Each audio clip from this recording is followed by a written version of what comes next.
ini ya kegiatan biasanya malam-malam begini banyak yang mungkin sudah mau menuju istirahat tapi menyempatkan diri untuk bisa bergabung dengan kegiatan kita. Alhamdulillah. Terima kasih buat teman-teman dan guru-guru hebat yang ada di kegiatan kita webinar malam hari ini. Sugeng Dalu, selamat datang. Webinar. Webinar. Udah. Selamat datang Pak Asik. Terima Nggih, kasih sampun niki.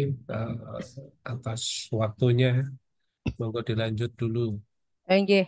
Ini masih belum dibuka persis ini jam 7 Bapak. Baik ini sudah sesuai dengan jadwal. Bagaimana Pak Arif? Sudah Monggo, siap monggo, nggih? Bu. Nggih, monggo siap. Nggih. Nuhun.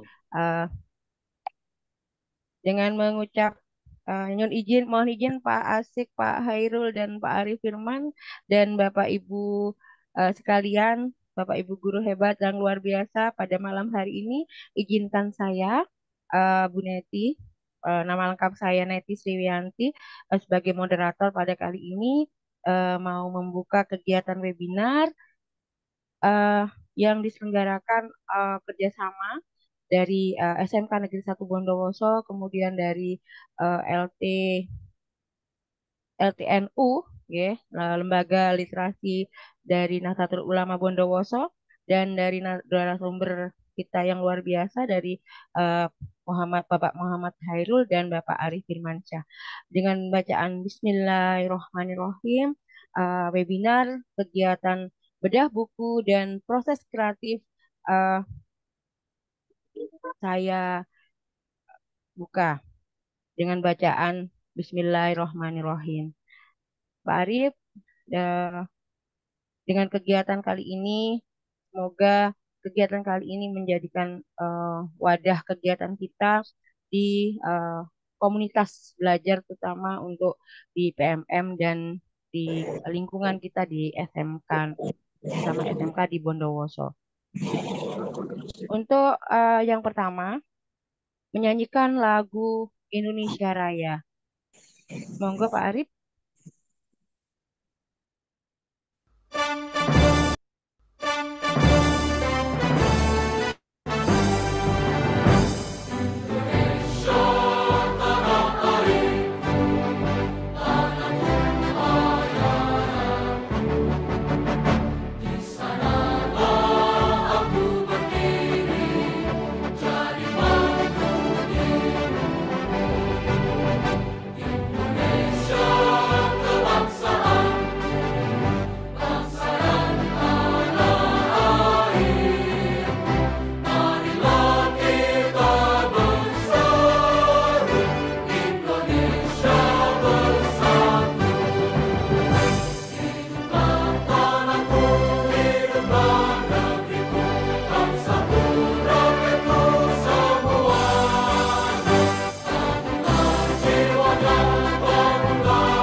Terima kasih.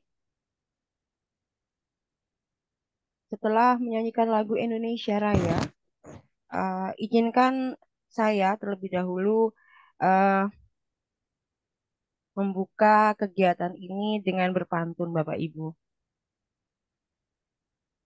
Buku terbuka, ilmu menyimpan. Webinar kita mulai, penuh harapan.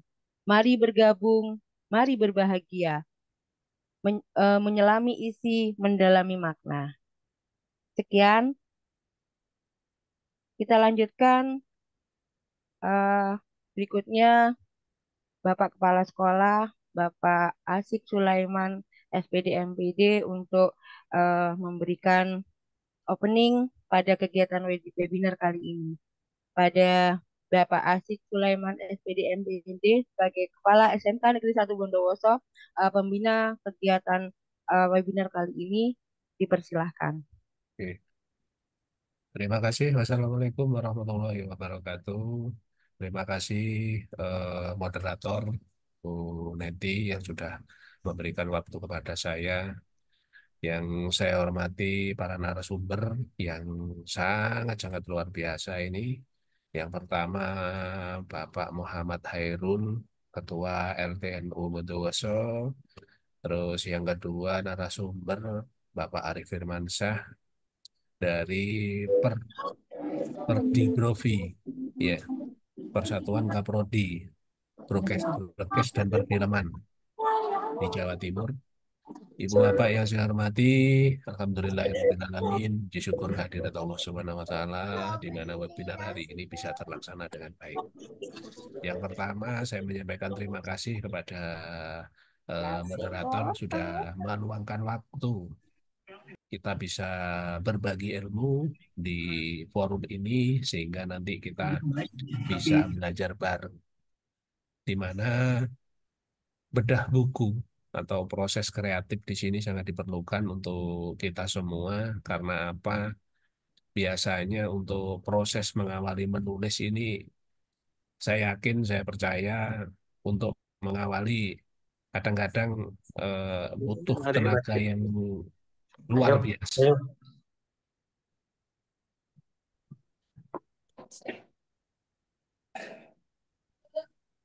Kena mood, Pak. Kena mood. Wah, Nggak ada nama maaf, di sini. maaf, maaf. Mana Saya kakakmu? terima kasih.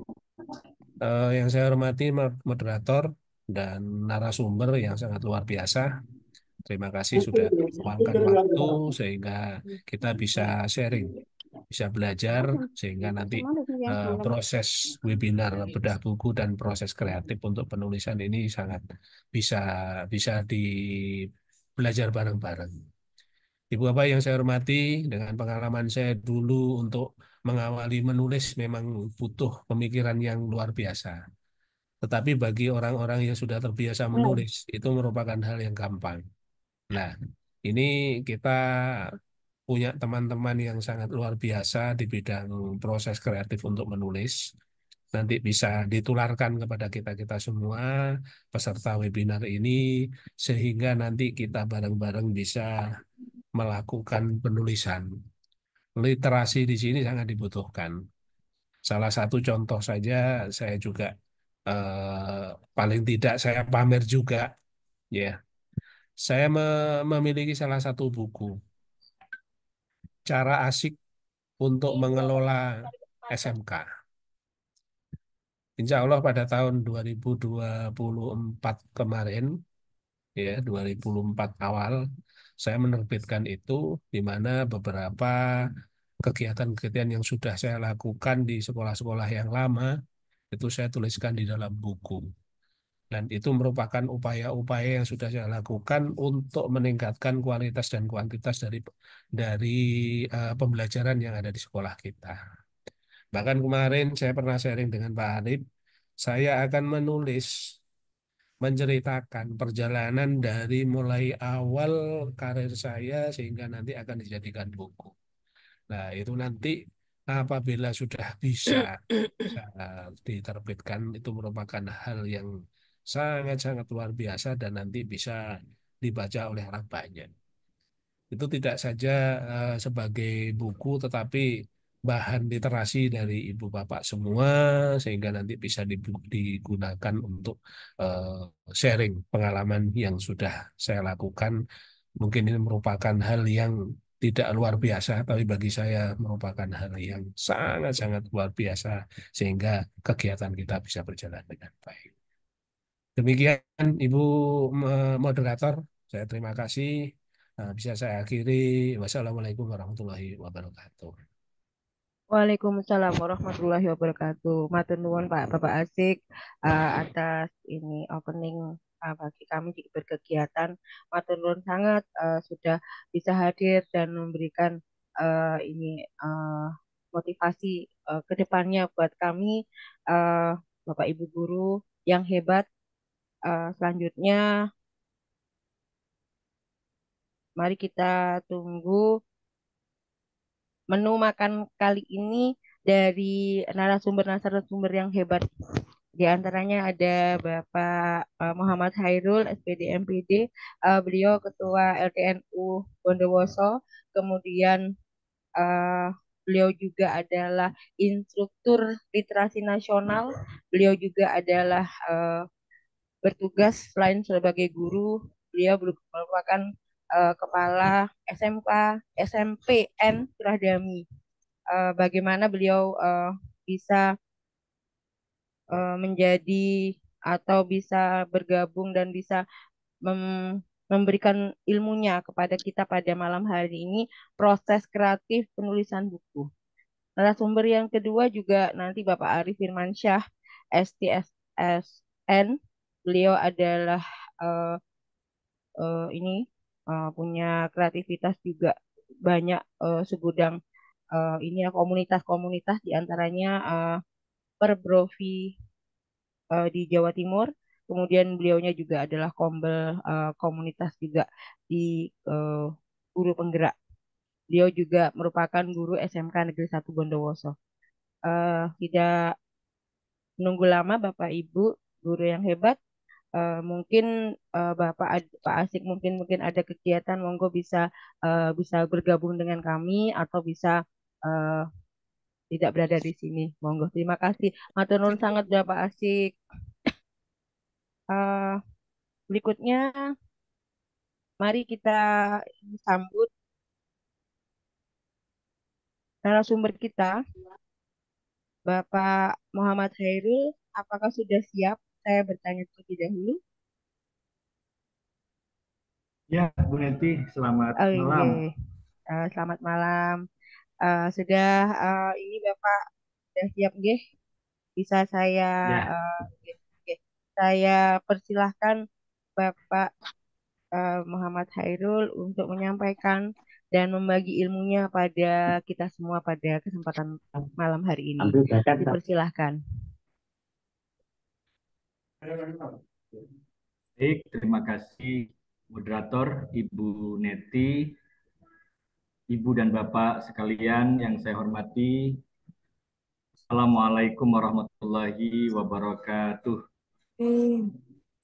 Ya Allah. Selamat malam dan salam sejahtera untuk kita semua. Berbahagia sekali pada malam hari ini saya bisa satu forum secara virtual dengan Ibu dan Bapak sekalian dalam rangka berbagi cara bagaimana cara menerbitkan buku, bagaimana proses melahirkan buku, serta belajar juga dari penulis yang bukunya baru diterbitkan, yaitu Bapak Arif Firmansyah. Ketika Pak Arif Firmansyah itu berhasil menerbitkan buku, maka beliau kemudian berkata kepada saya bahwa yang Bapak ajarkan kepada saya itu butuh ditularkan kepada teman-teman yang lain. Pak Arif merasa bahwa bukunya itu berkat dibimbing, berkat dipandu, berkat dimotivasi ketika dia bertemu dan intens untuk bertemu dengan saya di lembaga. Maka maksud dari kegiatan malam hari ini adalah apakah memang ada peluang kita untuk menuliskan peristiwa-peristiwa nyata yang sudah kita lalui untuk dijadikan sebuah buku seperti halnya buku yang sudah diterbitkan oleh Pak Arif Firmansyah. Izin untuk berbagi layar, saya menyiapkan beberapa tayangan itu, maka akan saya tampilkan untuk membantu proses berbagi pada hari ini. Yang pertama, kita fokus kepada proses kreatif menulis buku berbasis pengalaman nyata. Pada posisi ini, kita ambil perbedaan bahwa walaupun basis pengalaman nyata, ini adalah proses menulis buku atas apa yang sudah lalu, apa yang sudah lewat, apa yang sudah mengendap dalam hidup kita, lalu kita naikkan kembali menjadi sebuah buku. Apa bedanya lalu tulisan ini dengan tulisan jurnalistik? Kalau tulisan jurnalistik, maka peristiwa itu harus segera sampai kepada pembaca. Namun dalam menulis buku berbasis pengalaman nyata, sebenarnya masih butuh peristiwa itu mengendap. Ada perenungan-perenungan sampai tiba waktunya kita memilih untuk menuliskan dan mempublikasikannya. Langkah pertama yang perlu dilakukan oleh seseorang yang ingin menuliskan pengalaman nyata hidupnya menjadi sebuah buku, dia harus masuk langsung atau mencelupkan diri ke dalam subjeknya.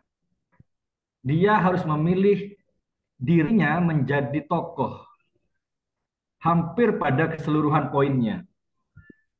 Bagaimana fisiknya, bagaimana kondisi emosionalnya, bagaimana profesi yang dia jalani, hidup di kota yang bagaimana, itu maka seorang penulis pengalaman berdasarkan kondisi nyata harus benar-benar memposisikan dirinya sebagai subjek dalam buku. Sehingga pada saat buku itu diterbitkan, orang memang akan mendapatkan secara utuh siapa orang yang dimaksudkan dalam buku ini. Gitu. Ketika bukunya Pak Arief diterbitkan dengan judul Mimpi TV dalam Dunia Vokasi, itu adalah gambaran bagaimana Pak Arief menekuni dunia perfilman, dunia pertelevisian, dan bagaimana impian-impiannya agar dunia perfilman dan pertelevisian itu menjadi materi ajar di dalam vokasi di jenjang SMK. Ada fakta-fakta tentang kita, penulisnya, yang harus kita kumpulkan.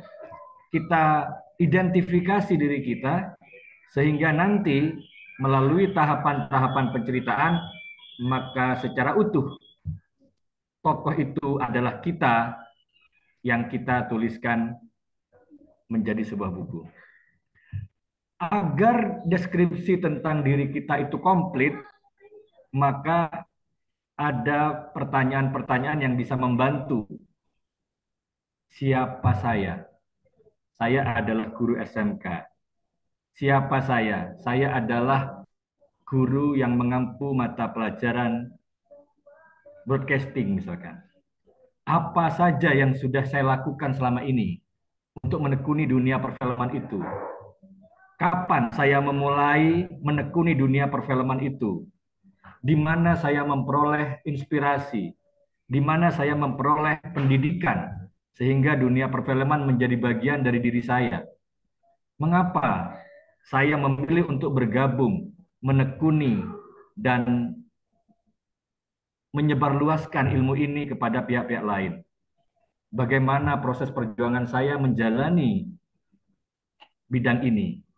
Jadi unsur 5W+1H yang biasa digunakan oleh teman-teman jurnalis itu juga bisa kita gali untuk mengenali siapa diri kita.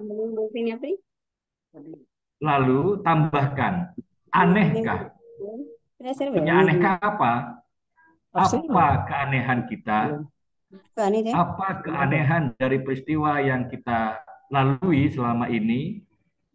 Secara waktu, kapan ada aneh-aneh dalam hidup kita itu? Jadi, komplitlah kita menampilkan diri kita dengan segala unsur-unsurnya, fokus juga kepada hal-hal unik, hal-hal aneh yang menimpa diri kita. Apa peristiwa unik saat Pak Arief sedang menempuh studi? apa peristiwa unik saat Pak Arief berjuang agar jurusannya tidak tutup walaupun misalkan peminatannya tidak banyak. Di mana Pak Arief pada mulanya memproduksi filmnya yang pertama dan sebagainya, maka keunikan-keunikan itu butuh diidentifikasi. Gunakan unsur 5W plus 1H serta temukan keanehan dari dalam diri kita di setiap tahapannya. Catatan yang kedua adalah ada hal-hal yang perlu kita identifikasi lebih detail yang berupa data. Tahun berapa sih saya mendapatkan beasiswa untuk lanjut studi dunia perfilman? Waktu itu pukul berapa saya mendapatkan informasi itu? Sedang di mana saya memperoleh pengumuman itu? Lalu apakah memungkinkan waktu itu saya meninggalkan keluarga dan lanjut studi itu? Jadi pilih dari data-data yang kita punya yang terbaik dari semua data informasi kasar yang telah Anda temukan. Jadi catat dulu seutuhnya peristiwa-peristiwa itu, lalu pilih. Ini yang perlu disampaikan, ini yang tidak perlu. Jadi catatan-catatan tentang diri kita di masa lalu, urutan-urutannya itu perlu dituliskan secara kasar terlebih dahulu. Waktu kuliahnya sedang ngekos di mana, jarak tempuh dari tempat kos ke kampus berapa lama, itu adalah informasi-informasi kasar yang betul ditemukan terlebih dahulu. Lalu, setelah data kasar tentang segala yang menjadi torehan hidup kita itu ditemukan, maka berikutnya adalah tinjau ulang dan berpikirlah. Mana sisi yang perlu kita bagikan kepada pembaca? Mana yang sekiranya bisa menjadi inspirasi? Mana yang penting untuk kita kisahkan dalam perjalanan hidup kita kepada pembaca? Maka catatan kasar tentang siapa kita, peristiwa-peristiwa yang kita lalui, itu kemudian ditinjau ulang dan kita berpikir apa guna dan manfaatnya ketika kita bagikan kepada pembaca nantinya. Lalu, buatlah daftar isi. Layaknya sebuah novel, layaknya sebuah cerita biografi, maksud dari daftar isi ini adalah mau diurutkan bagaimana peristiwa-peristiwa yang pernah menimpa kita itu. Kalau diceritakan sejak awal mula sampai kondisi sekarang, itu membosankan atau tidak? Maka daftar isi itu bisa menjadi acuan, kayaknya nih, ku ceritakan dulu kondisiku sekarang. Lalu mungkin dari kondisiku yang sekarang, aku flashback kepada masa lalu yang mempertemukan aku dengan dunia yang kutekuni sekarang. Jadi daftar isi itu maksudnya adalah menata urutan peristiwa, bukan berdasarkan mana yang lebih dulu terjadi, tapi unsur kemenarikan ketika disajikan kepada pembaca. Kalau bahasa novelnya ini adalah skenariokan atau bikin alur yang menarik. Apakah alurnya progresif atau alur maju atau akan menggunakan alur mundur atau sebaliknya atau apa namanya saja flashback begitu. Jadi diacaklah peristiwa-peristiwa itu sehingga nanti kemasan sajiannya menarik. Kemudian ketika kita sudah menemukan peristiwa-peristiwa misalkan sebelum menekuni perfilman di sekolah, berarti masih masa berjuang. Ketika menekuni apa saja, dan fase-fase terberat tersulit dalam menekuni dunia itu juga bisa diklasifikasikan. Jadi bikinlah bab-bab, misalkan bab peristiwa masih berjuang, bab ketika menikmati buah dari perjuangan, lalu mungkin ada bab peristiwa-peristiwa mencengangkan yang pernah hinggap di dalam perjalanan hidup kita. Susun dengan semenarik mungkin. Jadikan bab demi bab sehingga pembaca nantinya bisa merangkai dan tidak membosankan ketika membaca. Setelah itu tinjau lagi. Apakah urutan yang begini ini menarik atau perlu dipertimbangkan mana yang bisa membuat pembaca terus membaca sehingga bagian-bagian awal itu adalah hal-hal yang membuat pembaca tidak mau menaruh buku itu sebelum tuntas membaca.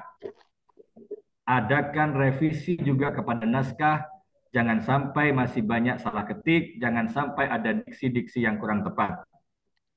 Walaupun ada editor di dalam penerbitan dari pihak penerbit, maka naskah kita sebaiknya kita adakan self editing, kita adakan pengoreksian menurut kita sendiri. Berikanlah naskah itu kepada penerbit, kepada editor saat kita merasa sudah kita periksa terlebih dahulu sebagai penulis. Karena sifatnya editor dari luar itu sebatas mengecek, jangan sampai ada salah ketik, mungkin penggunaan tanda baca yang keliru dan sebagainya. Perkara bahasa pengungkapan itu adalah ranahnya penulis. Sehingga penulis ketika memberikan naskah kepada penerbit harus berikan yang terbaik. Selamat menulis, percayalah bahwa karya Anda sedang ditunggu oleh pembaca di luar sana. Kisah Anda itu unik, tidak semua orang punya kisah senari yang Anda lalui, maka mulailah untuk menuliskannya, karena di luaran sana banyak pembaca yang sedang menunggu tulisan Anda. Tak ada gading yang tak retak, tak ada mawar yang tak berduri, dan tak ada madu yang tak manis kecuali istri yang dimadu. Wallahul muwaffiq ila aqwamit thoriq. Assalamualaikum warahmatullahi wabarakatuh. Terima kasih Bu Neti, bisa dilanjut dengan narasumber berikutnya. Alhamdulillah, terima kasih Bapak atas Sama-sama Bu Neti. sharing yang luar biasa buat kita yang pemula. Sebenarnya kami di SMK terutama sebenarnya banyak Bapak Ibu guru yang sudah lebih dahulu dari mungkin, tapi beliau-beliaunya tidak mau disebutkan Bapak, mungkin tidak mau ini karena beliaunya ini ini banyak kok yang sudah ini berusaha, tapi dengan adanya kegiatan dan sharing dari Bapak malam hari ini akan menambah eh, lagi daftar nama-nama Bapak Ibu guru di SMK kita yang akan menulis sebuah buku. Matur nuwun, sangat terima kasih Bapak Hairul atas Sama-sama Bu kesempatan dan Neti. ilmunya. Nggih. Terus ini nanti dilanjut dengan narasumber kedua, tapi untuk sesi tanya jawab, apakah nanti dijadikan satu atau untuk penanya Bapak? Dilanjut pemateri kedua dulu, Oh, sehingga siap. nanti contoh-contoh penerapan dari yang saya sampaikan didapati dari bukunya Pak Arief. Gitu ya. Oke, Injih, sesuai dengan judul webinar malam hari ini. Oke, baik, kita lanjutkan untuk narasumber kita yang kedua. Saya tanyakan dulu, Bapak Arif Firmansyah sudah siap? Alhamdulillah sudah siap Bu. Injih, terima kasih Bapak Arif. Monggo waktu dan tempat dipersilahkan untuk narasumber kita yang kedua, Bapak Arif Firmansyah. Waktu dan tempat dipersilahkan. Bismillahirrahmanirrahim. Alhamdulillahirrahmanirrahim. Puji syukur kepada Allah Subhanahu wa taala yang telah memberikan segala limpahan rahmat, hidayah dan berkahnya kepada kita semua sehingga kita semua bisa berkumpul di webinar ini. Alhamdulillah sudah 82 partisipan. Terima kasih yang sebesar-besarnya kepada Bapak Kepala Sekolah SMKN 1 Bondowoso yang telah hadir di webinar ini dan memberikan opening speech dan memberikan motivasi kepada kami. Dan juga terima kasih kepada para narasumber dan teman-teman peserta yang sudah hadir. Kita sama-sama sharing berbagi praktik baik apa yang pernah kita lakukan, karena di sini banyak juga yang menulis buku, termasuk tadi Bapak Kepala Sekolah sendiri mungkin suatu saat bisa memberikan membedah bukunya di sini juga. Sebenarnya hari ini pun tidak apa-apa, mungkin Bapak mau menambahkan sebagai narasumber, tambahkan sebagai narasumber untuk membedah buku beliau yang luar biasa itu, cara asik manajemen sekolah SMK. Wah, itu keren. Sesuai dengan nama cara asik, jadi luar biasa juga beliau cara memimpinnya benar-benar asik. dan semoga nanti bisa berbagi dengan kita semua di sini. Karena kemarin kita sudah menyampaikan tentang proses kreatif dan udah buku, sebenarnya kita di sini berbagi sharing praktik baik bersama Pak Hoyrul karena saya banyak belajar dari beliau. Alhamdulillah, mulai jurnal, artikel sampai buku, beliau masternya semua. Ya, saya panggil profesor karena beliau adalah di sini yang paling mumpuni gitu loh. Eh, Paling apa namanya excellent, paling eh, paling dekat, paling apa ya, paling bisa untuk diajak berbagi dan komunikasi setelah sharing, belajar banyak tentang buku terutama. Karena pada dasarnya manusia seperti kami ini adalah terus belajar. Kita sebagai guru juga terus belajar sesuai dengan tagline dan prinsip kami adalah long life education, bahwasanya belajar sepanjang hayat. Jadi sampai tua pun, kapanpun, dimanapun kita berada, kita harus wajib belajar. Jadi kalau tadi Pak Hiro menyampaikan tentang eh, materi tentang bagaimana dengan konsep-konsep beliau tadi apa siapa dan di mana mengapa dan sebagainya, mungkin mohon izin saya bisa berbagi sedikit bagaimana untuk membuat sebuah, karena tadi disampaikan buku-buku tersebut yang berdasarkan peristiwa-peristiwa adalah buku memoir gitu. Bisa memoir atau ada yang juga membuat autobiografi karena ada perbedaan di antara keduanya. Mohon izin saya berbagi dulu.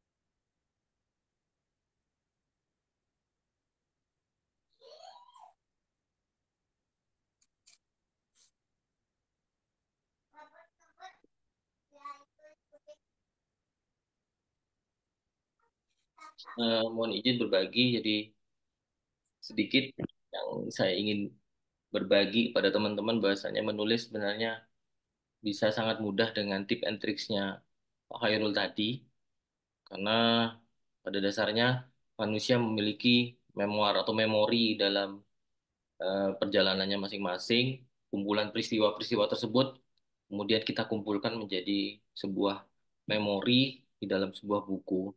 Jadi Pak Khairul menyampaikan tadi bab per babnya sebenarnya bisa kita buat dari peristiwa-peristiwa tadi. Kalau kami ingin berbagi sedikit, mohon izin Pak Hairul, karena ilmunya beliau kita serap, kami juga ingin berbagi sedikit. Misalnya beberapa yang oleh kami sebenarnya adalah memoir, karena memoir ini kita susun berdasarkan peristiwa-peristiwa yang ya tentunya sangat berhubungan, cuman kita tidak kisahkan dari kecil sampai sampai sekarang saat ini, karena nantinya menjadi sebuah autobiografi ya. Perbedaannya mungkin itu mohon dikoreksi nanti Pak Irul. Perbedaan antara memoir dan autobiografi gitu loh. Karena juga ada biografi, ada autobiografi, ada memoir. Ini serupa tapi tak sama, Bapak. Nah, kalau di presentasi kami autobiografi itu seperti yang Mahatma Gandhi, kemudian ada apa? Yang pernah sedikit saya baca itu tentang yang pelengseran Soeharto, saya lupa juga jejak Soeharto, yang Pak Soeharto itu juga itu autobiografi. Jadi biasa juga penulis yang menulis tentang dirinya sendiri atau juga menggunakan penulis autobiografi dan menceritakan pengalaman hidupnya dari kronologis gitu loh, dari awal, dari kecil sampai sekarang secara kronologi disampaikan. Berbeda dengan memoir yang itu adalah kumpulan peristiwa yang kemudian kita susun menjadi bab per bab di sebuah buku.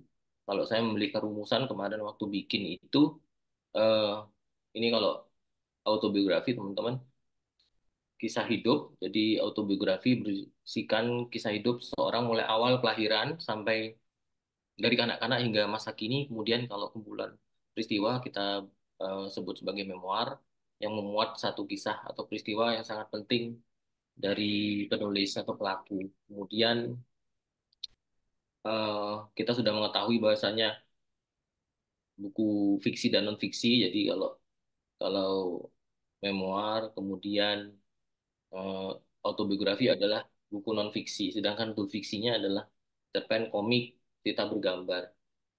Dan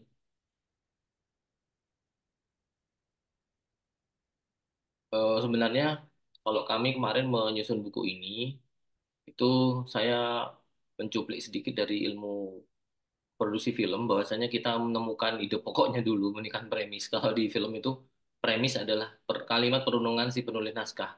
Jadi saya temukan premis, kalau di bahasa Indonesia mohon izin Pak Hairul, apa ini?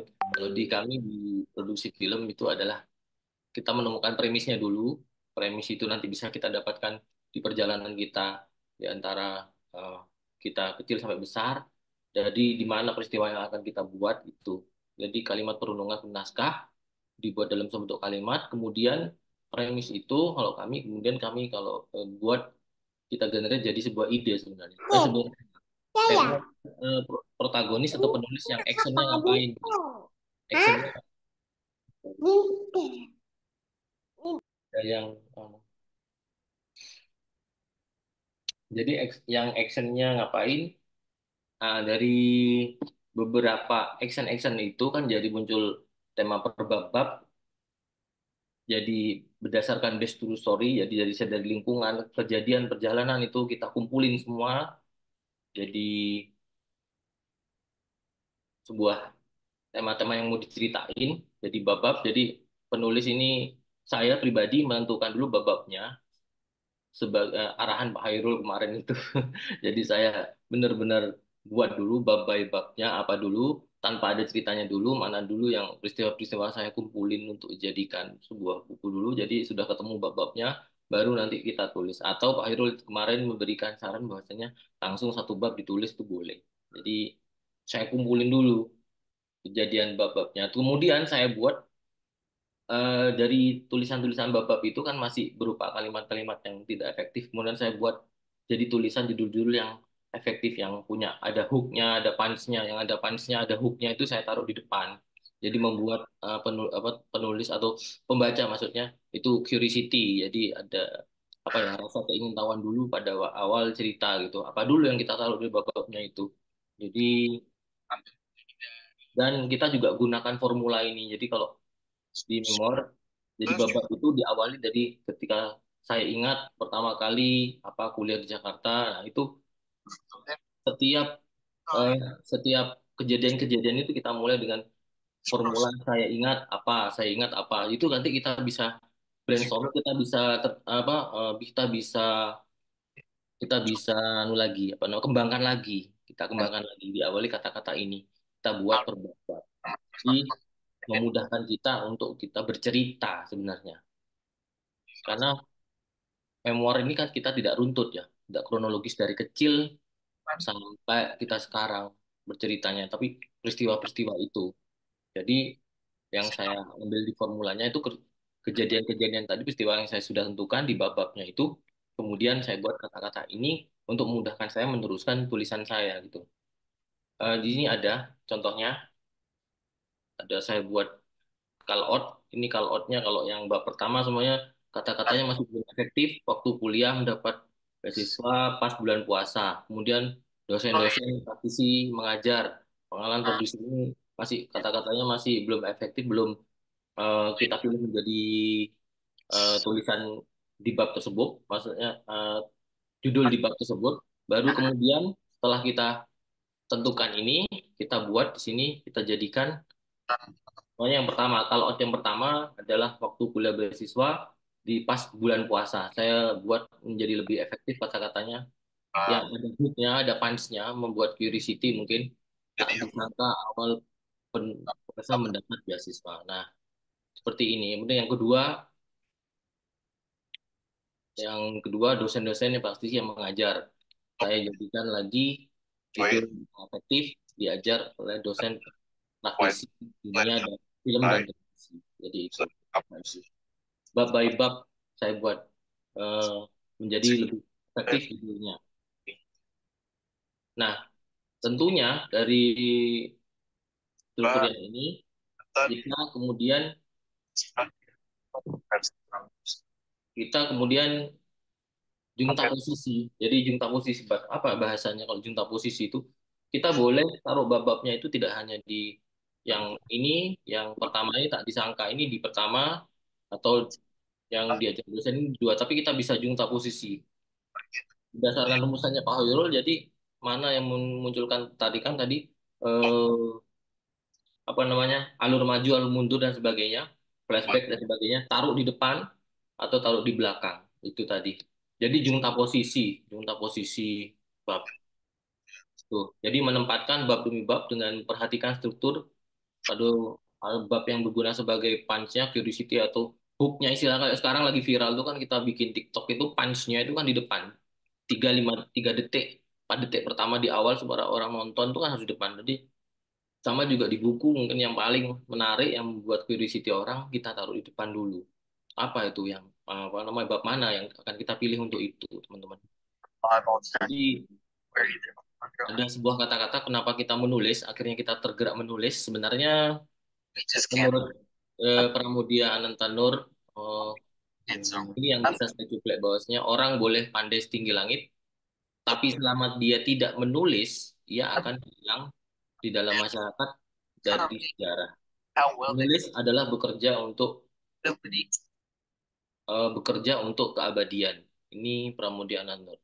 Jadi ini yang menggerakkan kita sebenarnya, sepandai apa, sepintar apapun orang tersebut.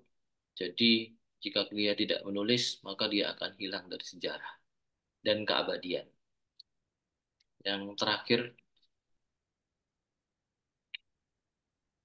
jadi ini perbedaannya teman-teman. Tadi sedikit saya mencuplek tentang perbedaan autobiografi, mohon dikoreksi kalau ada kesalahan Pak Heru. Jadi kalau autobiografi mungkin penceritaannya kisah lengkap, sangat lengkap sekali dan komprehensif. Kalau memoir itu tidak komprehensif, tidak sekomprehensif autobiografi.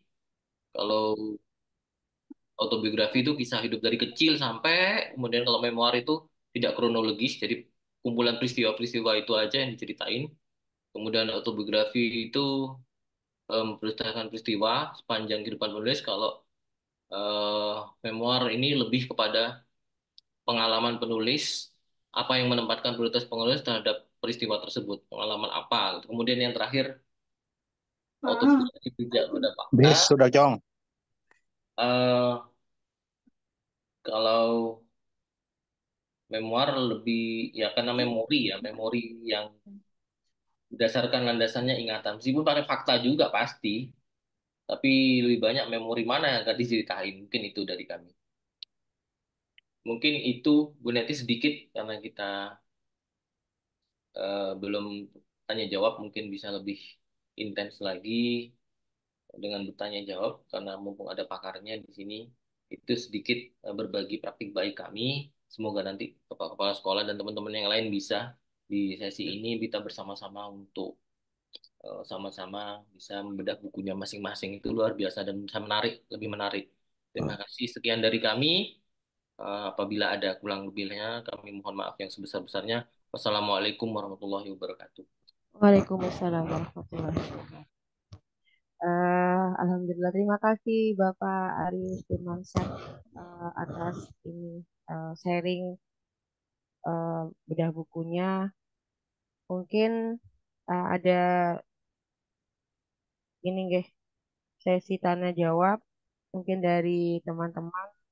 Monggo Bapak Ibu yang pada malam hari ini bisa, ini ada narasumber kita yang luar biasa dan hebat. Ada Bapak Hairul dan Bapak Arif Firmansyah. Monggo yang mau bertanya dengan beliau pakarnya. Mungkin mungkin ada banyak di sini.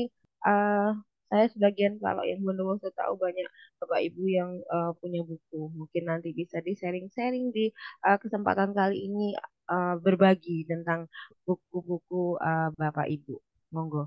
Mungkin dari pertanyaan pertama bisa dicek boleh, monggo. Iya, saya sendiri mau tanya ke Pak Hairul Bu Neti. Mungkin kalau Oh boleh. gitu oke. Narasumber ini juga Pak Iya, Hairul. Ini harus. ada Pak Arif yang mau bertanya terlebih dahulu sebagai mungkin ini pertanyaan pemantik atau pertanyaan pemancing lah istilahnya untuk Iya, di jalo ayam sesi tanya geprek. jawab. Iya Pak, Pak Hairul mohon Wah, izin bertanya untuk buku sebenarnya. Tadi yang saya sampaikan kan adalah based on struktur atau berdasarkan pengalaman kami peristiwa-peristiwa Ya. kami dulu.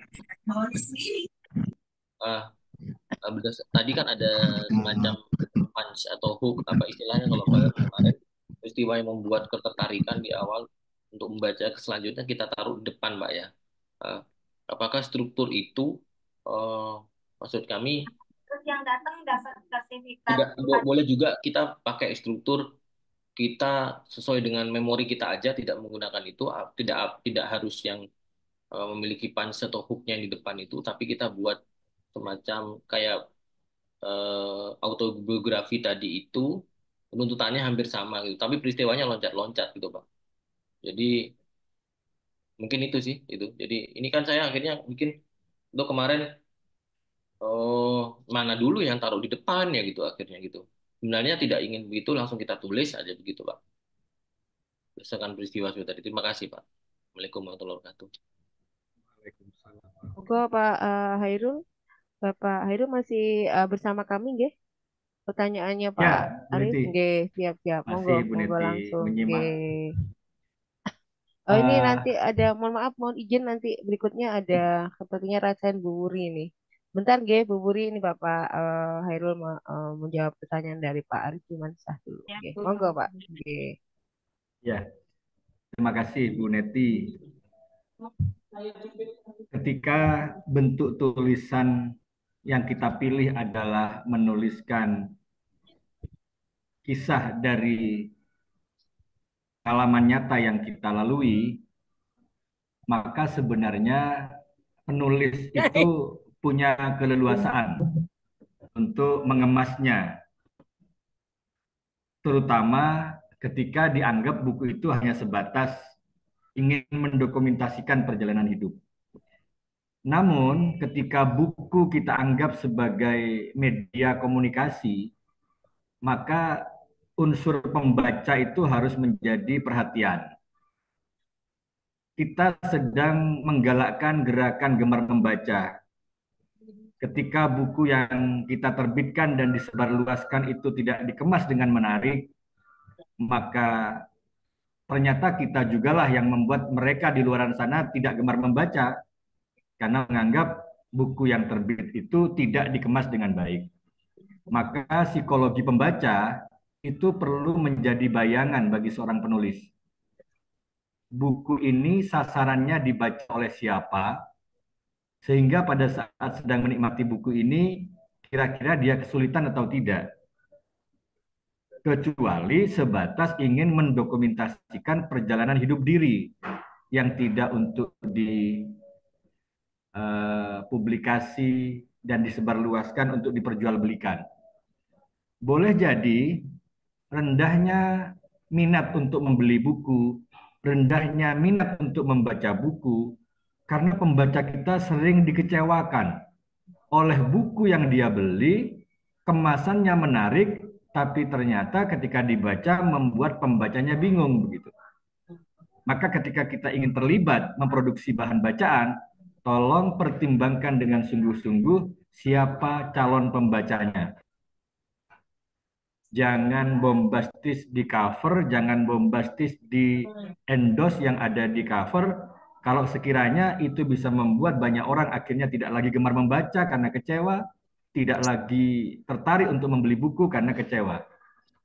Maka hanya jadi pertimbangan saja bahwa buku yang kita keluarkan nanti akan menjadi konsumsi publik, maka nilai gizi harus terjaga di dalam karya itu. Jika hanya ingin sebatas yang penting menuliskan perjalanan hidup kita untuk konsumsi pribadi, maka itu bisa menjadi keleluasaan dari seorang penulis. Jadi gitu Pak Arief, lebih pada kalau buku itu untuk dikonsumsi publik, tolong pertimbangkan psikologi pembaca agar dia tetap gemar membaca dan tetap mau membeli buku, tidak langsung ngambek ketika bertemu dengan buku yang dianggap mengecewakan. Terima kasih. Silakan Bu Neti. Terima kasih atas ini jawabannya Pak Hairul. Monggo Pak Arif, bagaimana? Masih Mungkin mau terima bertanya kasih lagi? terima Nggih. kasih luar biasa dapat pengetahuan baru saya jadi buku yang saya buat hanya sebagai dokumentasi pribadi sebenarnya, tidak untuk dijual akhirnya. Tidak demikian gitu loh.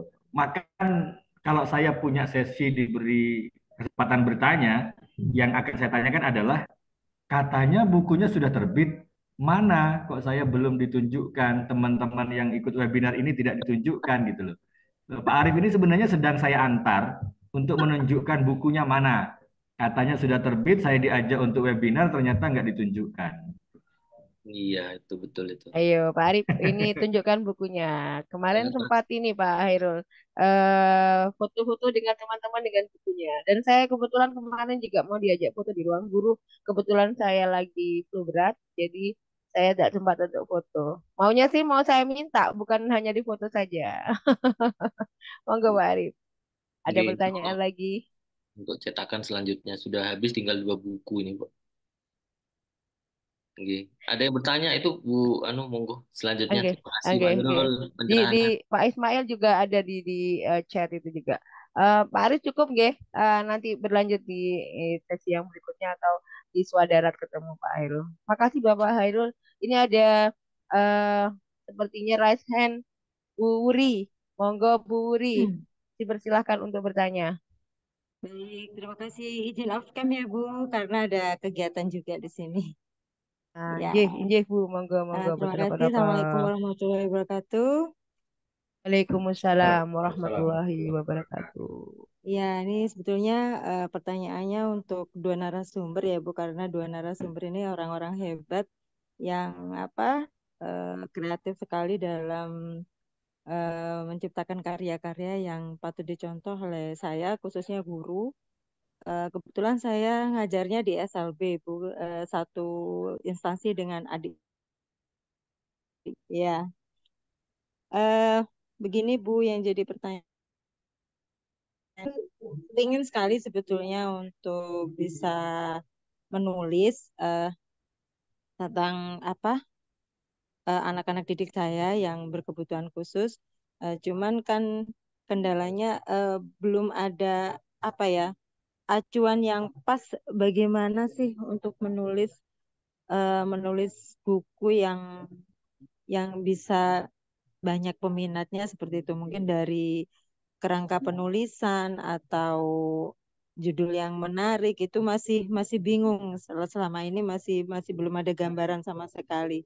Itu yang pertama. Terus untuk tadi yang disampaikan Pak Arief itu ada tayangan ada untuk buku supaya menarik itu ada hook ya, seperti semacam punch untuk ditampilkan di awal buku. Nah, itu alangkah baiknya kalau Pak Arief berkenan untuk menampilkan karya Pak Arief yang punch itu tadi ditampilkan kepada kita sebagai peserta webinar kali ini, Bu ya. Terima kasih, Bu. Sekian, Assalamualaikum warahmatullahi wabarakatuh. Waalaikumsalam. Terima kasih Bu Wuri. Selamat beraktivitas kembali. Monggo ada dua pertanyaan. Ini ada ya dua pertanyaan dari Bu Wuri. Monggo yang pertama mungkin Pak Hairul, kemudian untuk Pak Arif Firman tentang ini bukunya mau ditampilkan untuk yang bisa menarik. Silahkan. Baik, terima kasih Bu Neti ya. Pertanyaan dari Bu Wuri. Yang sedang ditunggu oleh para pembaca di luar sana adalah terbitnya buku yang punya kebaruan. Punya kebaruan dalam arti belum pernah ada yang serupa sebelumnya, bukan berarti plagiat, tapi secara ide, secara kemasan, secara peristiwa belum ada. Jadi pembaca kita itu sedang menunggu ada sebuah buku yang menampilkan kebaruan, memberi mereka wawasan baru, dan di zaman ini generasi yang sedang gemar membaca itu adalah generasi yang tidak suka tulisan yang bertele-tele, tidak suka tulisan yang panjang lebar. Dunia sastra saja yang dulunya berupa novel, yang dulunya berupa roman, yang dulunya berupa cerpen itu sekarang sedang bertransformasi menjadi sastra yang dipendekkan, disimpelkan. Dulu kita mengenal cerpen, cerita pendek. Tapi sependek-pendeknya cerpen itu adalah minimal 3 lembar, minimal 5 lembar begitu. Tapi 5 lembar bagi anak Gen Z sekarang itu sudah terlalu tebal untuk dibaca. Sudah nggak menarik bagi mereka ketika membaca cerpen masih 5 lembar. Maka teman-teman sastrawan itu mulai mensimpelkan bentuk-bentuk sastra. Lahirlah kemudian yang oleh penyair kebanggaan kita bersama, Tengsu Cahyono itu disebut dengan sastra 3. Lalu lahirlah yang namanya pentigraf. Cerpen tapi 3 paragraf. Kalau cuma 3 paragraf, bisa jadi itu 1 halaman saja tidak sampai. Cukup dengan 2 kali enter gitu. Dan enter yang terakhir itu sudah bisa membuat 3 paragraf yang kita buat. Kenapa kita memilih untuk demikian? Bukan ngomongin kepuasannya penulis, tapi pembaca butuhnya karya seperti apa dan sempatnya bagaimana.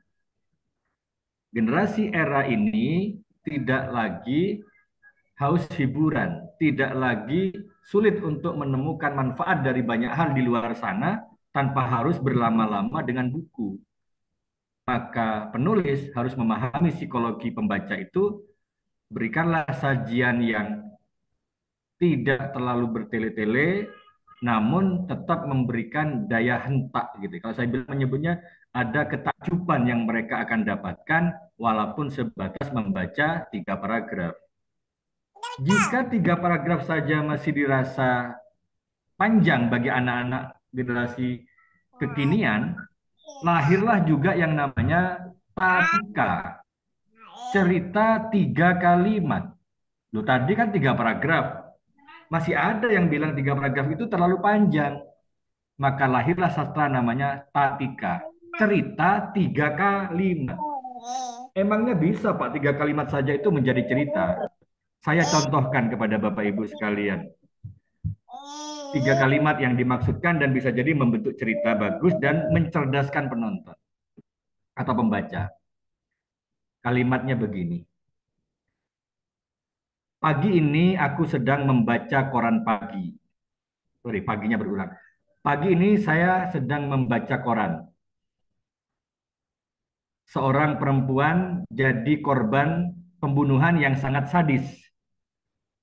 Aku keduluan. Selesai. Kalimat pertama, pagi ini aku sedang membaca koran. Kalimat kedua, seorang perempuan jadi korban pembunuhan begitu sadis. Kalimat ketiga, aku keduluan.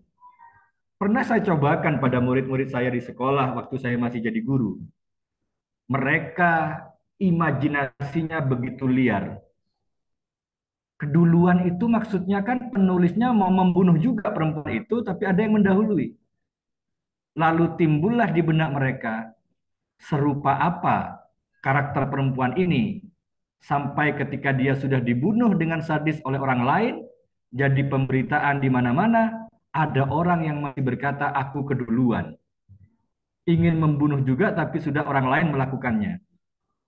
Sehingga ini bacaan yang mencerdaskan. Bacaan yang membuat imajinasi pembaca itu bisa berkembang tumbuh.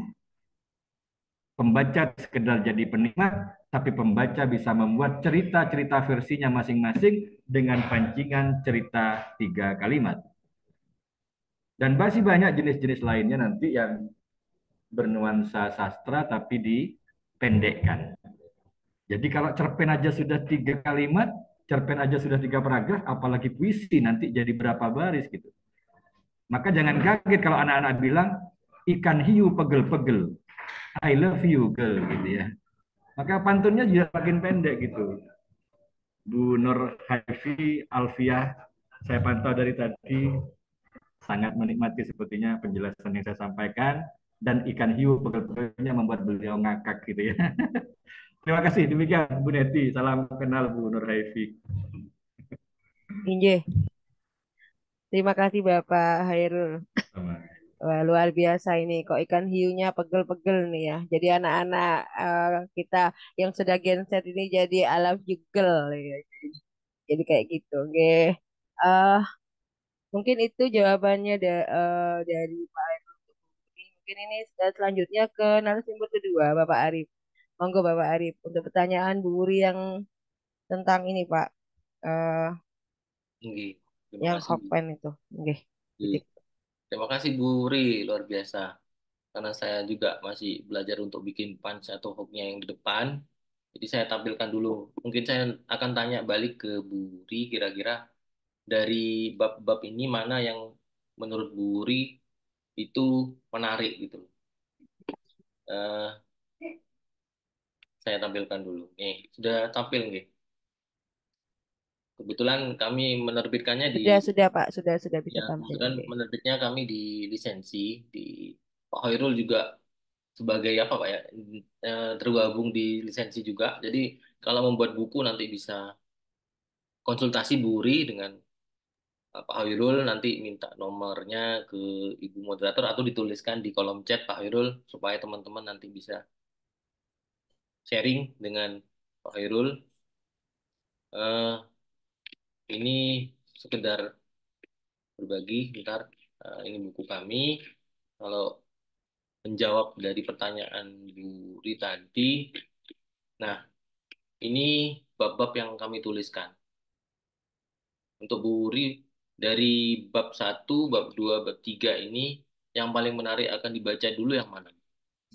Kalau persepsi saya naruh di yang bab pertama itu lebih menarik karena ini adalah awal ketika kita eh, mulai mendapatkan beasiswa gitu loh. Eh, antara apa namanya ya? eh, ceritanya itu kita buat karena di sana di dalam babnya itu nanti saya akan tampilkan karena saya itu bertemu dengan seseorang supir. Jadi ketika saya sampai di Jakarta itu pertama kalinya di 2001 dan 2005 itu dengan orang yang sama ketika turun bis itu orang yang sama pertama ketika saya turun itu yang menyapa duluan itu. Entah itu kebetulan, entah itu memang beliaunya itu memang standby di situ. Tapi itu terjadi 4 tahun berikutnya ketika kami pertama mahasiswa kemudian jadi guru.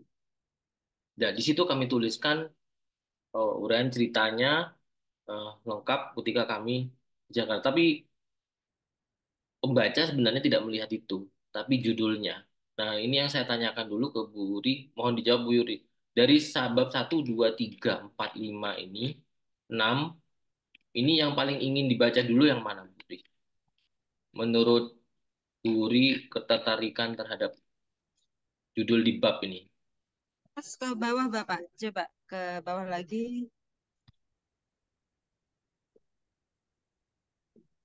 Sudah habis. Ya, sudah habis 12 Kalau bab. saya yang kalau menurut saya yang bab 5 itu malah. Bab 5. Nah, Iya. ya. Sekarang Bu Jadi kan moderator Bu Neti. Yang mana Bu Neti? Kira-kira. Eh, kalau saya kok cenderung mungkin awal Bapak. Kenapa itu di bab satu? Nah, awal puasa tahun ini mendapatkan beasiswa. Nah, ini kayaknya ini cara mendapatkan beasiswanya juga eh, yang jenengan tuliskan dalam bentuk seperti apa. Itu saya ketertarikannya eh, di buku yang sudah sampai terbit itu Pak Arif bagaimana? Iya. Perlu satu lagi saya sebagai pembanding. Mungkin Pak Hoirul. Menurut Pak Hoirul. Sebagai masternya nih yang mana Pak Hoirul? Jadi bab ini yang bisa menjadi hook atau kita taruh di awal Pak. Nomor 3. Nomor 3. Oh, oke. Terima kasih Pak. Terserah mau ditafsirkan bagaimana. Nah iya. Ya itu maksud saya Pak. Jadi akhirnya eh, menurut persepsi atau kacamata saya Bu Uri, nomor 1 itu saya taruh di awal karena itu adalah sesuatu yang apa luar biasa bagi saya pribadi gitu loh. Kalau berdasarkan teman-teman Pak Hairul kan jadi berbeda-beda. Jadi formula punch-nya ini akhirnya menjadi subjektivitas atau persepsi saya gitu. Mana yang lebih menarik karena di situ di isinya itu ada cerita yang lebih menarik tadi yang tentang sopir itu akhirnya. Bukan hanya sekedar beasiswa. Beasiswa itu nantinya cerita setelahnya ya. Itu. Tapi yang pertama ketika awal kita mendarat di sana itu ada cerita tentang si sopir itu, Pak. Mungkin itu Pak Hoirul saya jadi. Jadi ini jadi pertanyaan besar juga buat saya. Menentukan bab yang kita taruh paling atas itu akhirnya jadi subjektivitas. Tadi kalau Pak Hoirul menyampaikan kan yang memiliki nilai jual yang nantinya penonton apa namanya pembaca itu tidak tidak apa ya tidak sudah kadung membeli tapi ekspektasinya itu akhirnya kecewa gitu Pak. Begitu mungkin. Terima kasih. Assalamualaikum warahmatullahi wabarakatuh.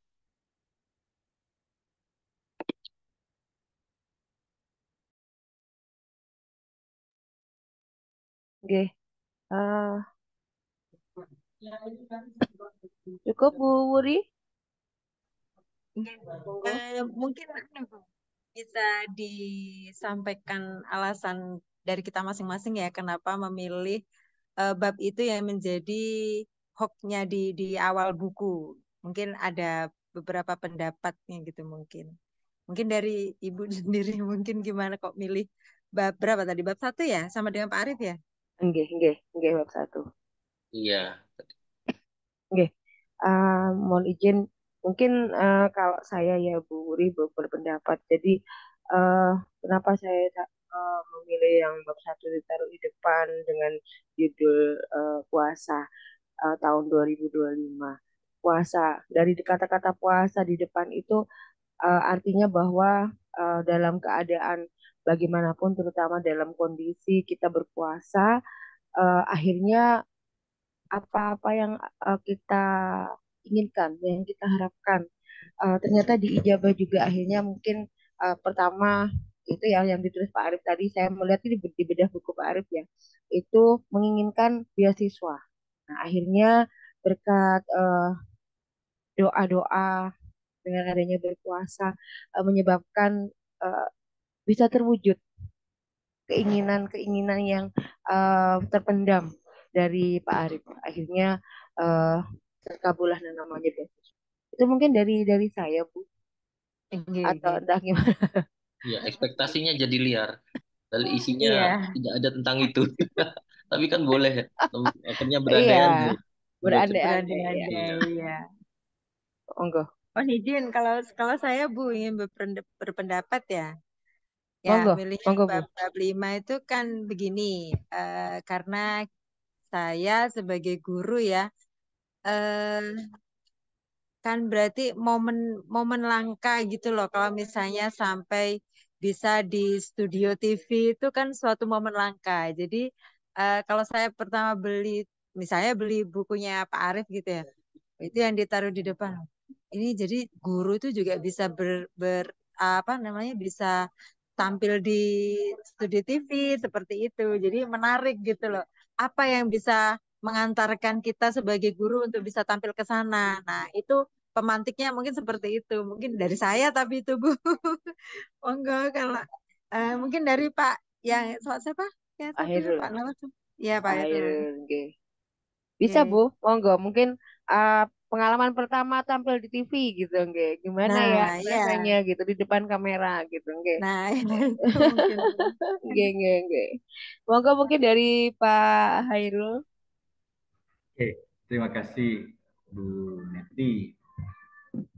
Saya memilih eh, yang ketiga untuk menjadi pembuka karena itu adalah hal yang dirasakan oleh penulis sebagai perubahan yang mendasar pada dirinya ketika dia mendapatkan beasiswa, memulai studi, dan akhirnya berada di kota besar gitu. Jadi kalau disimpulkan apa yang dirasakan Pak Arif ketika mendapatkan beasiswa, ketika berangkat ke kampus, memulai segala sesuatunya di sana, itu adalah sesuatu yang membuat dia harus mengenali budaya yang baru, termasuk dengan teknologi yang sedemikian canggih, Sehingga kesan utama dari beberapa peristiwa itu adalah itu. Sehingga didapatilah oleh pembaca eh, rasa yang dibawa oleh penulisnya ketika menuliskan beberapa peristiwa, dia masih ada nuansa shock terhadap budaya dan teknologi yang dihadapi dari seorang yang ada di Bondowoso tiba-tiba tinggal di kota besar. Demikian. Nggih. Nah, mungkin nanti ke depannya mungkin kalau mau nulis buku yang bab awal atau yang di depan yang membuat eh, menarik, sepertinya harus dikaji ulang gitu atau kita pikirkan. Mungkin seperti itu nggih, Pak. Mohon izin bertanya Bu ke Pak Hairul. Siap, monggo. Ini Pak Arif mau bertanya ke Pak Hairul, monggo. Jadi berdasarkan bab-bab yang kami buat ini Pak, perlukah sebelum kita nanti rilis atau cetak? Kan nanti ada jungta posisi bab itu, tapi kita semacam kita cari masukan ke beberapa orang, bab mana nih yang menarik? Seperti tadi saya tanya, maka persepsinya berbeda-beda kan. Dan bab 1, 2, 3. Yang terbanyak itu kita tanyakan ke beberapa random, itu nanti yang kita buat di paling awal. Karena kalau yang paling banyak pasti memiliki ketertarikan sama, pastilah bab itu memang memiliki nilai jual yang pertama yang paling baik gitu. Jadi menurut saya begitu Pak. Mohon izin gimana Pak? Baik. Kalau saya melihat urutan 1, 2, 3, 4, dan 5 itu adalah urutan peristiwa ya.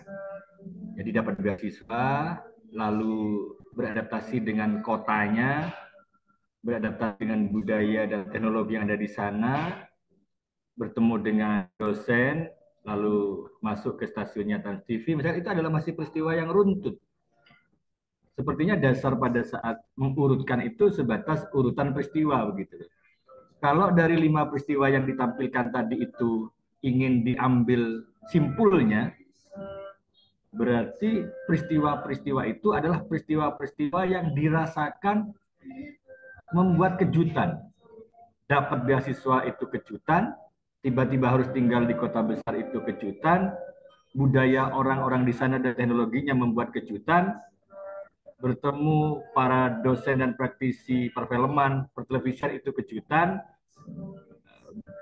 memasuki studionya Trans TV itu kejutan. Sehingga kalau dilihat sebagai kejutan, maka nama kejutannya itu ketika aku kaget dengan banyak hal yang harus kuhadapi pasca aku mendapatkan beasiswa itu. Jadi bisa diambil kalimat umumnya, sehingga ketika jadi bab pun, bab yang ini adalah bagian dari eh, keterkejutan terhadap hal-hal yang tiba-tiba harus kuhadapi. Lebih pada itu, Pak Ari. Lebih pada itu. Iya Pak Hairul. Terima kasih. Jadi aku kaget, itu boleh di depan seperti itu nggih.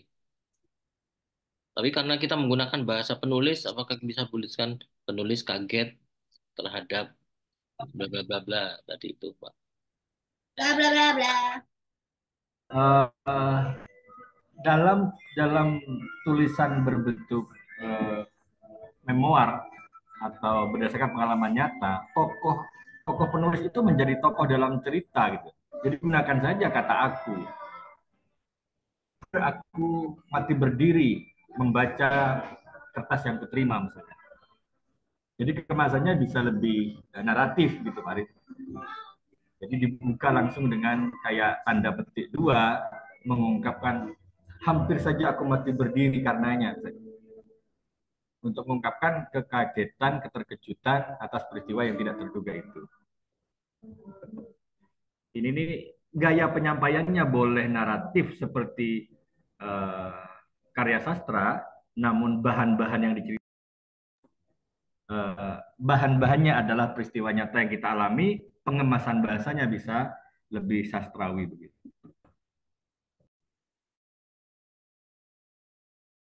Ini terima kasih pencerahannya Pak Hairul. Matur nuwun. Monggo Bu Neti. Oke, pertanyaan-pertanyaan di kolom chat sepertinya Bu Neti. Oke. Ini saya juga akan membaca ada beberapa di kolom chat ada ini dari Pak Ismail dan Bu Mismiati sepertinya. Kalau dari Pak Ismail, ini tentang bagaimana cara membuat ini kerangka menulis agar mudah menulis secara kreatif. Dan kalau Bu Miss Miati ini kayaknya bagaimana intinya untuk menerbitkan hasil karya dari siswa-siswanya terbit menjadi buku di ISBN kan. Seperti itu. Monggo mungkin Bapak ini tujuannya ke Pak Hairul deh kayaknya. Oke. Monggo Pak Hairul, dipersilahkan. Baik, terima kasih Bu Neti. Dalam menulis kreatif, itu saya mengenal istilah menulis menoleh ke kanan.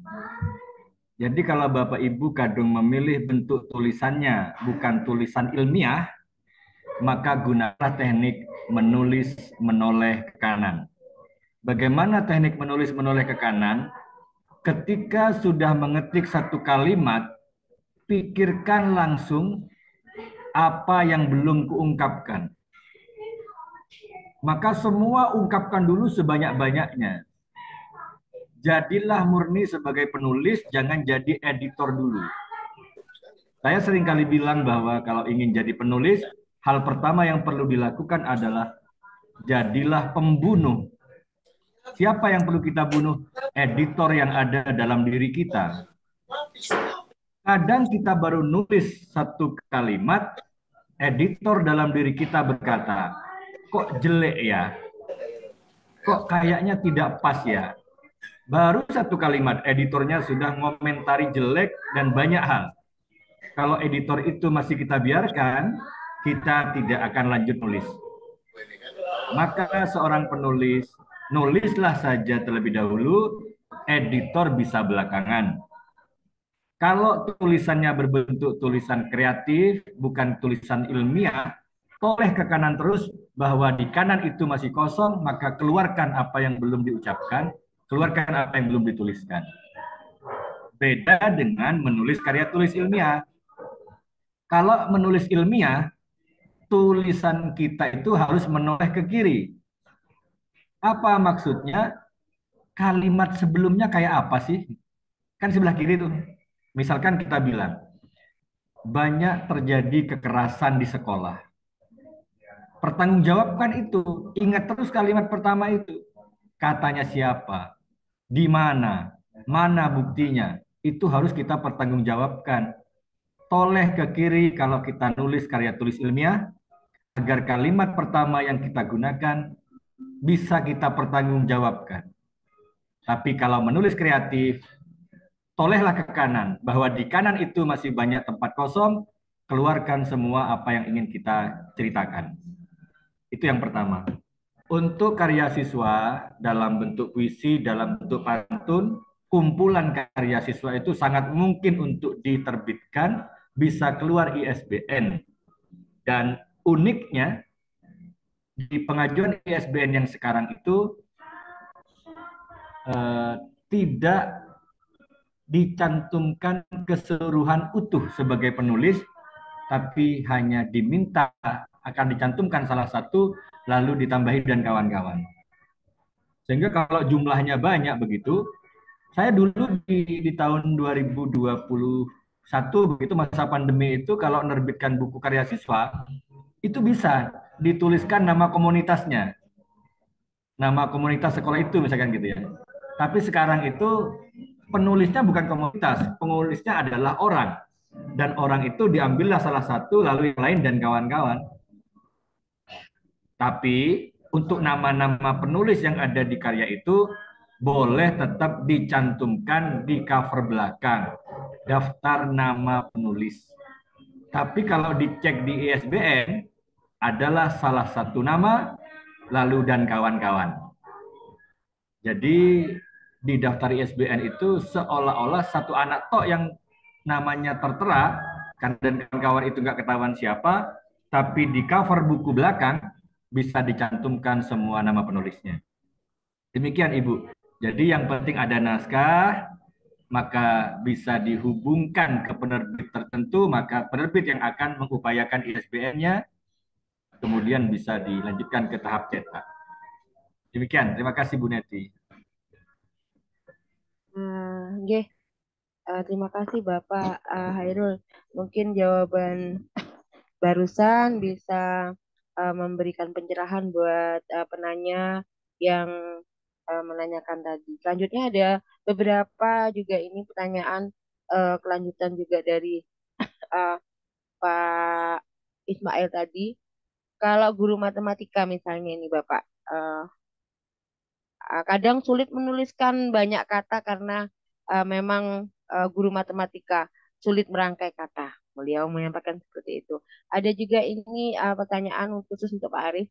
Tantangan terbesar seperti apa yang dihadapi saat menulis buku yang Pak Arif buat? Mungkin Pak Arif dulu baru nanti Pak Hairul lagi nih tentang ini Pak dari pertanyaan Pak Ismail tadi, guru matematika gimana untuk merangkai kata jika beliaunya mau nulis buku tapi sulit eh, ini merangkaikan kata. Monggo Pak Arif Firman dulu tentang ini tantangan terbesar seperti apa yang dihadapi Pak Arif saat menulis buku. Monggo Pak Arif. Ya, terima kasih Bu Neti menjawab pertanyaan Pak Tanis. Ini dari SMK 1 Demak kalau tidak salah. Demak, Pak Tanis. Eh, Dari Jateng, dari Jateng, sama eh, datang nih dari Jawa Tengah. Salam kenal Pak Tanis. Luar biasa dari Demak. Sebenarnya tantangan terbesarnya memang adalah membagi waktu itu tadi. Karena buku ini kan saya 278 halaman. 278 halaman tentunya memerlukan waktu kan untuk kita merangkai sebuah kata itu. Sebagai saran kemarin Pak Hairul juga memberikan saran kalau buku itu tipis kan jadi minat membaca itu kok tipis gitu ya. Kok tipis sebenarnya ada patah mengatakan don't judge book from the cover. Tapi kalau begitu melihat bukunya kok tipis kan agak tersepelekan mungkin gitu. Jadi kita harus benar-benar bikin yang tebel. Nah, merangkai buku yang tebal dengan jumlah halaman 200 sekian itu perlu waktu. Perlu waktu dan kita sebagai guru kan harus ada spare time ya. Bagi waktunya itu harus kita atur sedemikian rupa sehingga mungkin weekend atau di sela-sela itu yang kita sempatkan untuk menulis. Terus kalau sudah menulis pastinya akan tulisannya jadi keterusan liar. Jadi, ini kalau tidak di stop seperti Pak Hairul nyampaikan nanti, oh ada perubahan ini, itu lagi. Makanya akhirnya kita tutup dulu selama 2 minggu waktu itu kita tutup. eh, Kebetulan ada di Jogja, kita tutup 2 minggu, kita buka lagi, berubah lagi kata-katanya menurut kita lagi. Editor kita sebagai editor kita merubah lagi, akhirnya begitu. Nah, kalau seperti itu terus akhirnya kan tidak jadi-jadi. Jadi saya akhirnya melanjutkan bab yang selanjutnya. Itu pun akhirnya karena enjoy menulis, akhirnya bisa tembus 270 sekian buku gitu. Dan itu kalau tidak di stop, teman-teman nanti akan merasakan, apa namanya, pasti akan terus ditambahin lagi bab-babnya itu. Makanya harus di stop. Sudah cukup sampai bab ini saja. Kalau tentunya karena memang budget pembuat buku kan tergantung jumlah halaman. Semakin banyak halamannya maka akan ada tambahan biayanya dan sebagainya. Jadi kita harus stop di apa namanya halaman tertentu, jumlah halaman tertentu untuk membuat buku itu. Terima kasih. Jadi intinya tentang itu aja. Pak Tanis, terima kasih. Assalamualaikum warahmatullahi wabarakatuh. Oke, Waalaikumsalam. Jadi memang ini ya Pak Arif, tantangannya adalah ketika sudah konsentrasi membuat menulis nggih. Ketika terus harus dikat mulai dari awal, itu juga saya rasakan ketika mau berusaha menulis Pak Arif. Jadi kendalanya ketika eh, bab satu selesai, menggap bab dua, kemudian stop dulu, harapannya agar ada inspirasi. Ternyata ada males-malesnya itu yang mungkin eh, tantangan terbesar bagi penulis terutama saya. Jadi curhat ini. Gitu nggih. Ya itu tantangannya. Malasan itu juga harus kita lawan. Yes, yes, yes, yes. Bismillah. Dan ini mungkin juga ada pertanyaan dari Bu Nur Kaifi. Ini juga kayaknya buat Pak Hairul deh. Apakah ada syarat ketika kriteria tertentu untuk menulis buku yang layak untuk dipublikasikan atau dicetak ber-ISBN gitu maksudnya mungkin ke arah sana. Oke, Monggo mungkin langsung Bapak Hairul menanggapi pertanyaan dari teman-teman. Monggo Pak Hairul. Siap, Bu Neti, terima kasih. Buku yang baik adalah yang selesai dituliskan. Jadi kalau sudah selesai ditulis, tak usah banyak pertimbangan lagi, serahkan pada penerbit biar diterbitkan. Kalau saat masih draft, sudah banyak ditanyakan ke banyak orang, begitu banyak di luaran sana itu orang yang hanya bisa komentari. Begitu banyak orang yang hanya bisa kayak gini masa dipublikasikan misalkan ya. Ketika buku kita sudah kita rasa selesai dituliskan, biarkan penerbit yang akan membantu Anda untuk diterbitkan. Lalu bilanglah pada orang yang komentar setelah buku itu terbit, maaf, saya tidak menerima komentar secara lisan, kalau memang bisa ayo tuliskan juga. Itu lebih elegan Bapak Ibu. Kita seringkali kalah saat sedang menulis, dikomentari secara lisan kita berhenti. Tapi kalau kita sudah merasa selesai, terbitkan, ada yang komentar negatif, bilang padanya, saya tidak menerima komentar secara lisan. Jika ingin komentar, tolong tuliskan juga. Apakah Anda bisa menulis seperti yang saya lakukan? Jadi jangan kalah Bapak Ibu kepada orang-orang di luar sana yang kurang mengapresiasi misalkan karya kita. Apalagi karya pertama, banyak kesempatan di karya-karya berikutnya untuk kita memperbaiki. Hindari menulis yang bukan passion kita. Saya sejak awal di saat kuliah di FKIP konsisten menulis tema-tema kependidikan.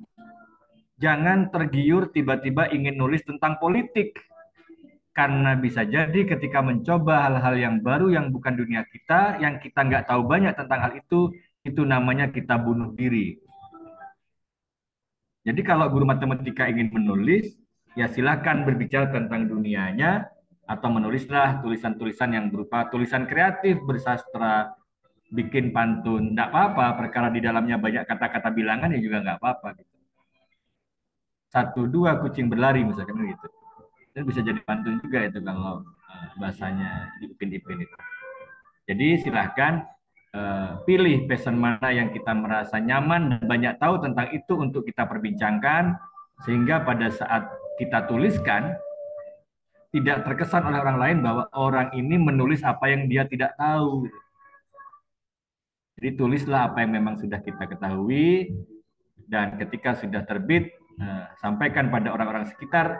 Kalau ada yang mau komentar, tolong komentari dengan tulisan, karena saya ketika sudah berhasil menulis, sebenarnya sedang ingin membuktikan bahwa ternyata saya mampu juga untuk menulis. Demikian, Bu Neti ya. Siap. Siap. Terima kasih.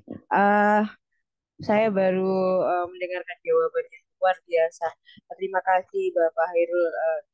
Jadi jawaban yang elegan sekali jika ada komentar-komentar sehingga untuk tidak ini apa kita apa ya istilahnya kita sendiri mau bangkit atau berusaha untuk menulis tapi karena ada komentar-komentar yang menyebabkan kita gagal menerbitkan hasil karya apalagi karya kita yang pertama kali. Nah, itu Bapak dan Ibu yang hebat, luar biasa yang masih berada di room kegiatan webinar pada malam hari ini. Saya ucapkan terima kasih.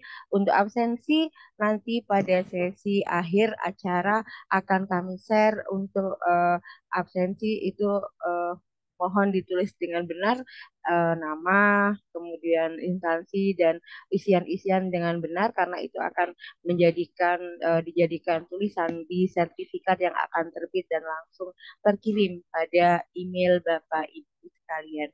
Eh, Bapak Hairul dan Bapak Arif, saya masih belum melihat apakah ada eh, penanya-penanya selanjutnya. Mungkin eh, di sesi selanjutnya Saya juga akan Ada pertanyaan dari Pak Husni. ada pertanyaan. Husni dari Jawa Tengah. Oh Tips gitu. dan trik menimbulkan minat untuk menulis. Oh, ini mungkin Hairul bisa Oh, menjawab. oh siap siap siap. Monggo monggo. Langsung ini saya kelewat membacanya. Monggo Pak Hairul, monggo monggo.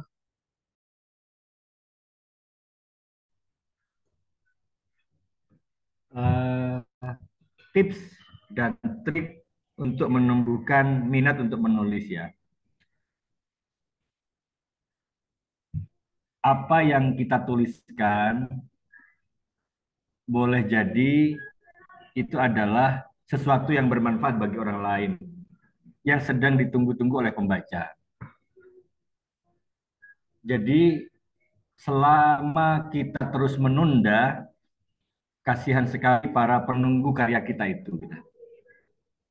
Lalu Bapak Ibu, jangan mau jadi hamba yang kufur nikmat. Kalau memang dalam diri kita ada potensi, maka kembangkan, manfaatkan.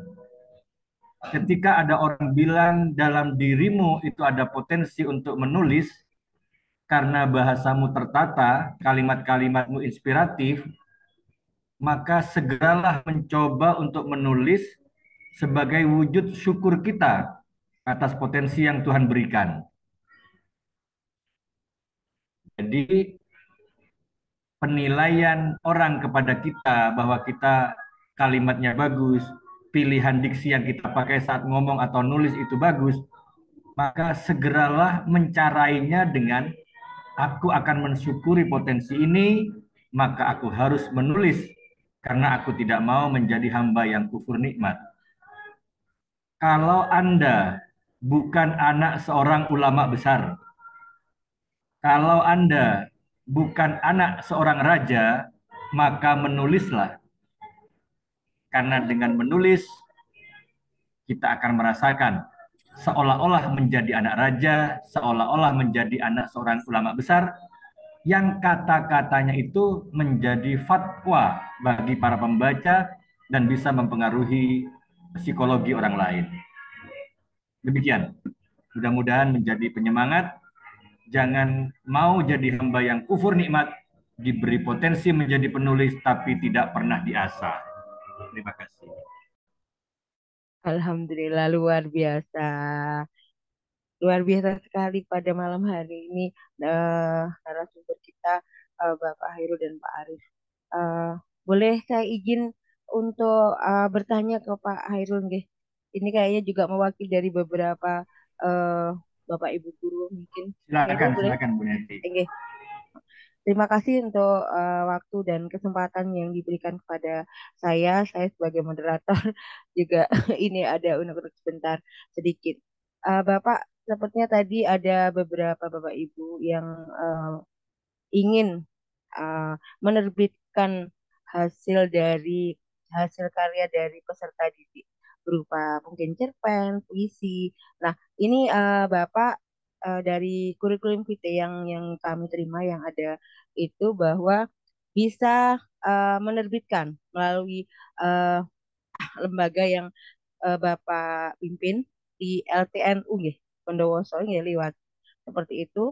Nah, pertanyaannya adalah eh, nomor kontak yang bisa dihubungi Bapak Hairul yang pertama, kedua bagaimana cara mm, agar bisa buku atau bagaimana cara agar hasil karya dari peserta didik itu bisa terbit.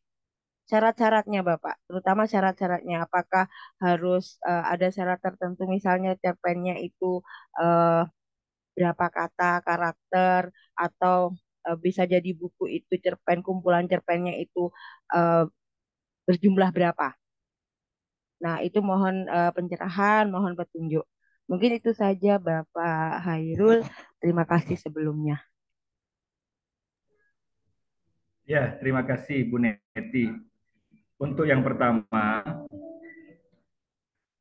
LTNNU yang dicantumkan oleh panitia sebagai predikat saya itu kepanjangannya adalah Lembaga Ta'lif wan Nasr ya. lembaga di NU yang tugasnya adalah membantu penerbitan atau publikasi kepenulisan. Kami di sana ngelatih kader-kader muda Nahdlatul Ulama untuk menulis lalu mempublikasikan pemikiran-pemikirannya. Sebenarnya saya aktif di penerbitan itu, nama penerbitnya adalah Licensi yang menerbitkan bukunya Pak Arif. Di Licensi itu saya sebagai trainer kepenulisan. Jadi kalau lisensi itu dimintai tolong untuk melatih sebuah komunitas untuk menulis, maka yang diterjunkan adalah saya, lalu nanti diterbitkan di penerbit lisensi. Kontak personnya nanti bisa ditanyakan kepada panitia atau nanti saya ketikkan di kolom chat. Lalu untuk karya siswa yang akan dipublikasikan, yang paling utama itu adalah membuat pernyataan bahwa karya yang akan diterbitkan itu adalah bukan plagiat. Jadi tanggung jawab ketika naskah itu dipublikasikan oleh penerbit itu atas dasar penulisnya mengaku bahwa itu bukan plagiat di lembar pernyataan bermaterai. Tentang jumlah halaman tidak ada batasan minimal sebenarnya ya, cuman kelayakan ketika akan dijilid. Karena kalau sangat tipis nanti bentuk jilitannya itu tidak ada punggung buku namanya. Jadi kalau dijejer berdiri itu tidak ada punggung bukunya kalau terlalu tipis. Kayak buku tulis begitu, kayak di staples aja jadinya. Jadi lebih pada estetika bentuk jadinya buku. Yang utama adalah pastikan bahwa tulisan-tulisan yang akan kita publikasikan, kalau karya anak atau karya banyak anak, pastikan itu adalah bukan plagiat, karena risiko